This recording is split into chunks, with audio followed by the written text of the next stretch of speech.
반려묘를 키우시면서 의도치 않게 상처를 주신 적이 있으셨나요? 아마 대부분의 집사분들은 모두 이런 상황에 처해 본 적이 있으셨을 것입니다. 우연히 고양이에게 상처를 준 사건 말입니다. 아마도 꼬리를 우연히 밟으셨거나 걸려 넘어졌거나 혹은 소리를 지르거나 높은 볼륨으로 TV를 보다가 놀라게 하여 의도치 않게 상처를 주셨을 겁니다. 이후 당연히 집사분들은 자신의 행동에 대해 고양이에게 미안해하고 모든 것이 다시 정상으로 돌아가기를 원하셨을 것입니다. 고양이에게 사과하는 것은 고양이에게 마음의 상처를 주게 되었을 때 관계를 강화시키는 가장 좋은 방법 중 하나입니다. 하지만 어떻게 하면 고양이에게 우리의 미안함을 전할 수 있을까요?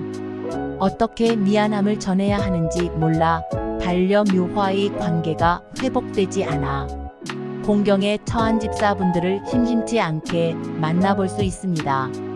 그리고 실제로 사과한다 해도 고양이는 우리가 하는 사과의 의미를 이해할 수 있을까 하는 생각에 사로잡혀 사과하는 타이밍을 놓치고 관계가 좋지 않은 분들도 많이 계십니다. 그래서 이번 시간에는 반려묘에게 의도치 않게 상처를 주었을 때 어떻게 대처해야 하는지 영상을 통해 알려드리도록 하겠습니다. 그러니 영상 끝까지 시청하시고 반려묘와의 관계가 전부 다 더 돈독해지고 회복되시기를 바랍니다. 그럼 바로 반려묘에게 사과하는 방법 알려드리도록 하겠습니다. 반려묘에게 사과하는 방법. 첫 번째는 바로 사과하러 급하게 다가가기 전에 고양이의 행동을 먼저 관찰하는 것이 중요하다는 것입니다. 집사분들이 고양이의 꼬리를 밟아서 고양이를 아프게 만드신 적이 있으신가요? 그렇게 부상을 당한 고양이들을 쫓아가면 오히려 더 많은 스트레스와 두려움만 유발할 수 있게 됩니다. 화해를 하려면 일단 고양이가 여러분에게 먼저 다가오길 기다리는 것이 가장 좋습니다. 이건 꼭 기억해 주세요. 고양이가 꼬리를 내리고 등을 굽히거나 길을 펴는 것은 고양이가 위협받고 있으며 자신만의 공간이 필요하다는 행동입니다. 반대로 이완된 뒤 세움거리. 느슨한 몸짓은 집사분들의 반려묘가 집사분들과 상호작용할 준비가 되었음을 나타내는 긍정적인 고양이 언어입니다. 고양이의 통증이 어느 정도 이완되었을 때 먼저 집사분들에게 다가온다면 느린 속도로 눈을 깜빡이며 차분한 목소리로 말을 걸면서 사과할 수 있습니다. 고양이는 같이 살고 있는 여러분의 목소리를 인식하며 음성과 얼굴 표정에 반응하게 될 것입니다. 또한 고양이는 간식을 좋아하므로 반려묘가 좋아하는 간식을 제공하면서 부드러운 목소리로 말을 걸면 긍정적인 결과를 형성하는데 아주 큰 도움이 될 것입니다. 이 방법은 결국 집사가 고양이에게 진심으로 미안하다는 것을 보여주는 훌륭한 방법입니다. 반려묘에게 사과하는 방법. 두 번째는 바로 고양이가 얼마나 오래 화를 내고 있는지를 확인해 봐야만 합니다. 다들 고양이의 기억력이 어느 정도인지 알고 계신가요? 사람은 보통 단기 기억력이 30초 정도라고 합니다. 그에 비해 고양이는 무려 사람의 20배인 10분 이상이나 기억을 했다는 연구 결과가 있습니다. 다만 고양이는 자신이 흥미있는 것만 기억을 한다고 합니다. 그래서 개비의 고양이가 훈련이 잘 되지 않았던 것입니다. 결론적으로 기억력에 문제가 아니라 흥미가 없는 것에는 기억을 하지 않으려는 고양이의 성격 때문이지 않을까 싶습니다. 다만 좋지 않은 일에 대한 기억력은 매우 뛰어나다고 합니다. 싫어하는 것, 불안, 공포, 아픔 등의 기억은 그때의 상황을 연상시키는 냄새나 소리 등과 연관지어서 기억해낸다고 합니다.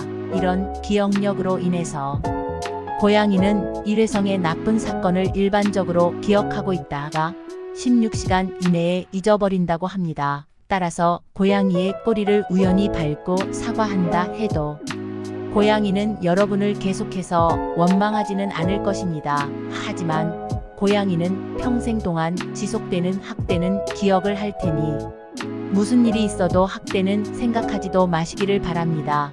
그렇다면 고양이가 우리의 사과에 있어서 용서를 했는지 아는 방법은 무엇이 있을까요? 혹시 반려묘가 여러분을 아직 피하고 있나요?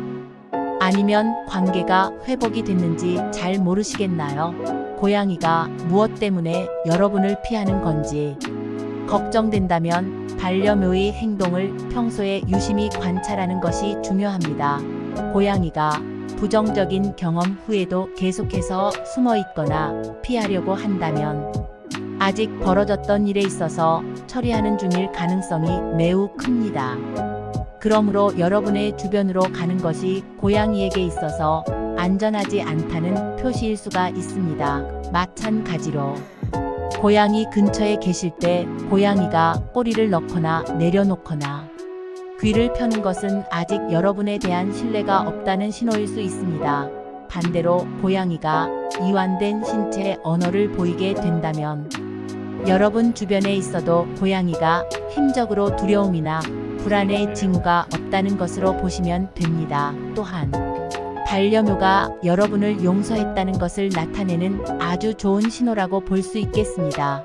더 나아가 고양이가 여러분에게 먼저 다가오거나 여러분에게 몸을 비비적거리거나 심지어 꼬리를 털며 여러분과 눈을 마주쳐 누워있거나 쾌적한 상태로 잠을 자나요? 그렇다면 그 고양이들은 자신에게 일어났던 좋지 않은 일을 뒤로하고 다시 여러분과 함께 있을 때 편안함을 느끼고 있다는 분명한 신호입니다.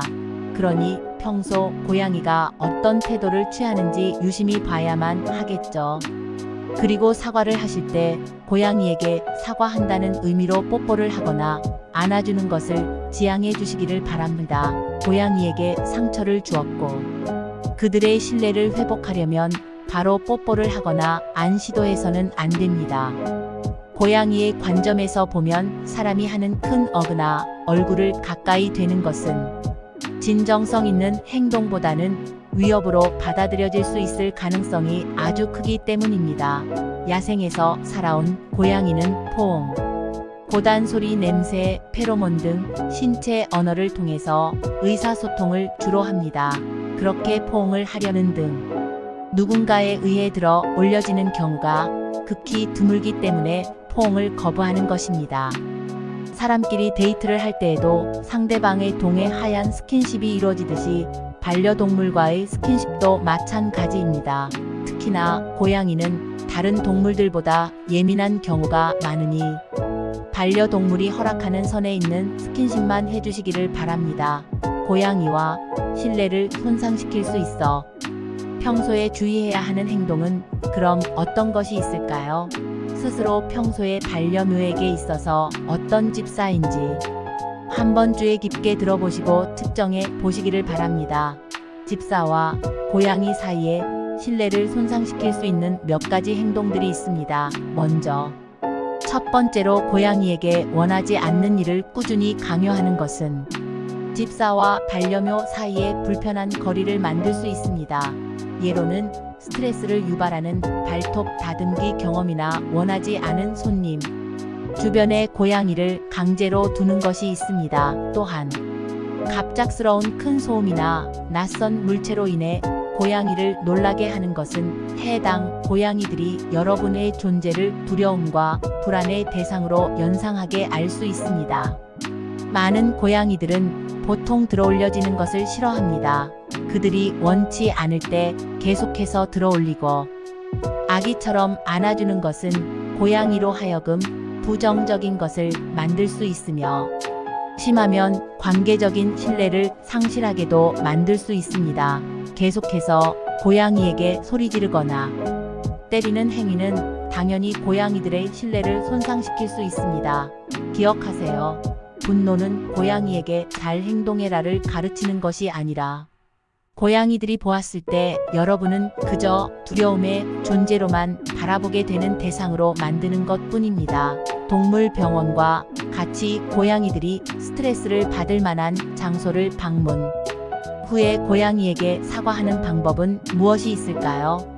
특정 사건은 고양이에게 스트레스를 유발할 수 있으므로 이후 스트레스를 극복하는데 도움이 되는 안정감과 위로를 제공하는 것이 정말 중요합니다.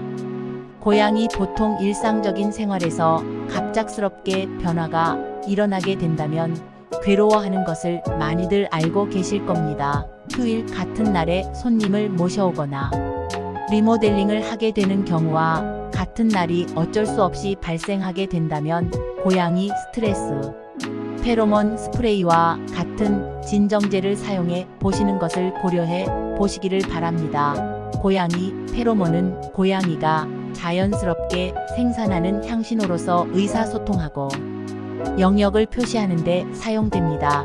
이러한 페로몬 스프레이는 이러한 신호를 모방하며 고양이에게 익숙함과 안정감을 제공하는 데 큰 도움이 될 수 있습니다. 고양이가 분양시설 또는 수의사에 대한 방문으로 인해 괴로워하는 경우 수의사와 상담하여 진정제를 사용해도 되는지에 대한 여부를 한번 알아보시기를 바랍니다.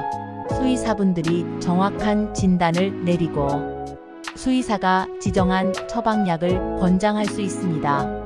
고양이의 불안을 완화하기 위해 무료 판매 옵션 등을 추천하거나 처방할 수 있습니다. 지금까지 반려묘에게 사과하는 방법과 부가적인 것들에 대해서 알아보았습니다. 알게 모르게 상처를 주고 계셨나요? 그렇다면 오늘 알려드린 방법을 사용하셔서 관계가 이전보다 회복되기를 바랍니다. 사람도 그렇고 결국엔 소통의 문제로 서로 상처를 주고받게 됩니다. 사람끼리는 괜찮은 행동이 고양이에게 있어서는 크나큰 스트레스로 다가와 여러분을 향한 마음의 문을 닫을 수도 있습니다. 그러니 고양이 언어에 대해 많이 알아가시고 고양이들의 본성을 이해하시면서 앞으로 남은 시간 동안의 행복한 추억 서로 많이 쌓아가시기를 바랍니다. 이번 영상이 마음에 드셨다면 좋아요와 구독, 알림 설정 부탁드립니다. 다음 시간에도 집사분들이 알면 좋을 만한 고양이 영상 들고 찾아뵙도록 하겠습니다. 감사합니다.